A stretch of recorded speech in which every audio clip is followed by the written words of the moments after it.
Students, welcome to जिज्ञासा education point. आज का हमारा टॉपिक है जैन धर्म और आज हम चर्चा करेंगे जैन तीर्थंकरों के बारे में। कितने जैन मुनि हुए, कौन से जैन तीर्थंकर प्रथम हैं, कौन से अंतिम हैं, इसके बारे में आज हम चर्चा करेंगे। जैन धर्म के बारे में जानेंगे, कुछ इम्पॉर्टेंट टॉपिक जो कि जैन धर्म से पूछे जाते हैं, कुछ क्वेश्चंस उनके बारे में डिस्कस करेंगे। चलिए देखते हैं। जैन धर्म भारतीय संस्कृति का एक प्राचीन धर्म है। सिंधु घाटी सभ्यता से ऐसा प्रमाणित होता है कि जैन धर्म एक प्राचीन धर्म है। जैन धर्म के प्रथम संस्थापक व तीर्थंकर ऋषभदेव थे या आदिनाथ उनका नाम है, दोनों नाम से जाने जाते हैं। ऋषभदेव का प्रतीक चिन्ह सांड है। जैन धर्म के प्रथम तीन तीर्थंकर ऋषभदेव का उल्लेख ऋग्वेद में मिलता है। आइए जानते हैं जैन धर्म के कुछ प्रमुख तीर्थंकरों के बारे में। जैन धर्म के दूसरे तीर्थंकर थे अजितनाथ, इनका प्रतीक चिन्ह हाथी था। जैन धर्म के तीसरे तीर्थंकर थे संभवनाथ, इनका प्रतीक चिन्ह घोड़ा था। जैन धर्म के सातवें या सप्तम तीर्थंकर थे संपार्श्व, यहाँ पे 16वां गलत हो गया है, 16वें तीर्थंकर के बारे में भी हम बताएंगे। तो यहाँ पे जैन धर्म के 7वें तीर्थंकर थे संपार्श्व, इनका प्रतीक चिन्ह स्वास्तिक था। जैन धर्म के 16वें तीर्थंकर शांति थे, जिनका प्रतीक चिन्ह हिरण था। जैन धर्म के 18वें तीर्थंकर अरनाथ थे, जिनका प्रतीक चिन्ह मीन अर्थात मछली था। जैन धर्म के 21वें तीर्थंकर थे नेमिनाथ या नामी, इनका नाम है, और इनका प्रतीक चिन्ह नील कमल था। अरिष्टनेमी जैन धर्म के 22वें तीर्थंकर थे, जिनका प्रतीक चिन्ह शंख था। 22वें तीर्थंकर अरिष्टनेमी का उल्लेख भी ऋग्वेद में है। अरिष्टनेमी को भगवान कृष्ण का निकट संबंधी माना जाता है। आइए जानते हैं पार्श्वनाथ के बारे में। पार्श्वनाथ का जन्म काशी के वाराणसी में हुआ। इनके पिता का नाम अश्वसेन था, जो कि इक्ष्वाक वंशीय राजा थे और काशी के राजा थे। पार्श्वनाथ ने 30 वर्ष की अवस्था में संन्यास ले लिया। पार्श्वनाथ जैन धर्म के 23वें तीर्थंकर हुए। इनके द्वारा दी गई शिक्षा है हिंसा न करना, सदैव सत्य बोलना, चोरी न करना, संपत्ति न रखना। आइए पढ़ते हैं महावीर स्वामी के बारे में, जो कि जैन धर्म के 24वें व अंतिम तीर्थंकर हुए। महावीर स्वामी का जन्म 540 ईसा पूर्व कुंडग्राम वैशाली में हुआ। महावीर स्वामी के बचपन का नाम वर्धमान था। इनके पिता का नाम सिद्धार्थ था, जो कि ज्ञात्रक कुल के सरदार थे।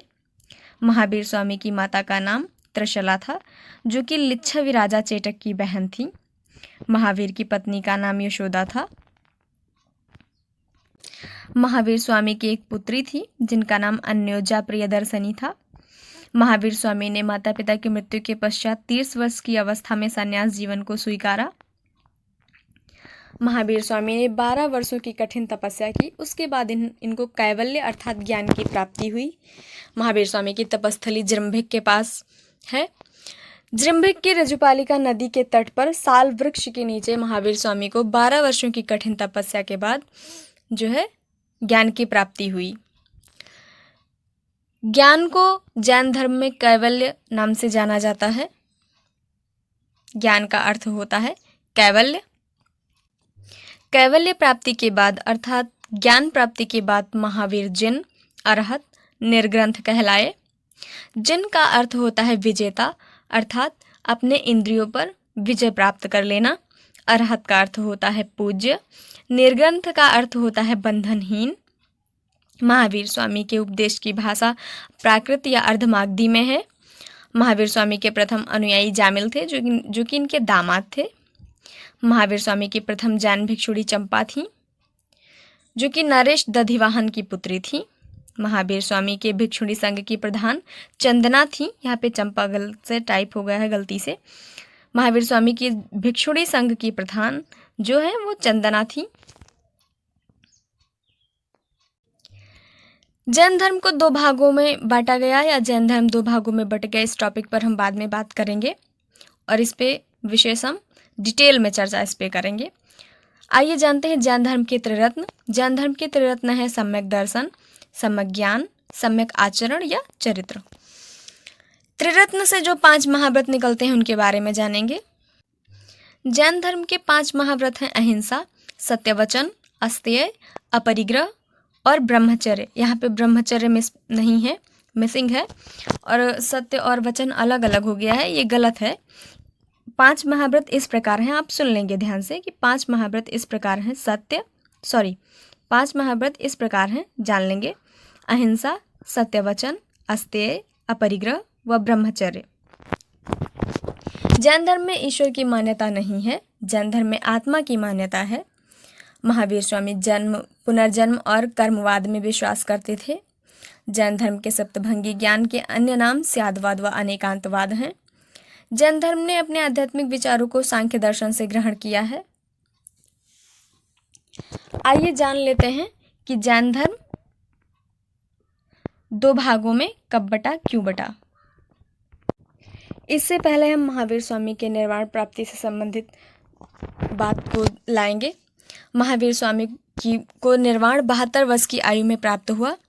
महावीर स्वामी की मृत्यु 468 ईसा पूर्व मल्ल राजा सृतिपाल के राजप्रसाद से बिहार राज्य के पावापुरी राजगीर में हो गई और 72 वर्ष की आयु में महावीर स्वामी को निर्वाण प्राप्त हुआ।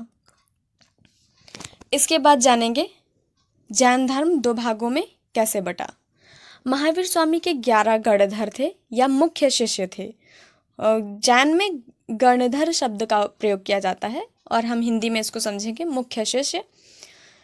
11 मुख्य शिष्यों में 3 केवली हुए। केवली का अर्थ है कि 3 शिष्य जो इनके हुए उनको ज्ञान प्राप्त हुआ, जिनमें प्रथम थे गौतम स्वामी या इंद्रभूति गौतम। इंद्रभूति गौतम जब महावीर स्वामी को निर्वाण प्राप्त हुआ, जिस रात्रि को महावीर स्वामी को निर्वाण प्राप्त हुआ, उसी रात्रि को इंद्रभूति गौतम यानी गौतम स्वामी को, जो कि पहले इनके केवली थे, उनको ज्ञान प्राप्त हुआ। ठीक है। उसके बाद दूसरे केवली हुए आर्य सुधर्मा या सुधर्माचार्य। सुधर्माचार्य के बाद तीसरे केवली हुए जम्बू स्वामी, जो कि तीसरे व अंतिम केवली हुए। इनके बाद जम्बू स्वामी के बाद कैवल्य व निर्वाण गमन के द्वार बंद हो गए।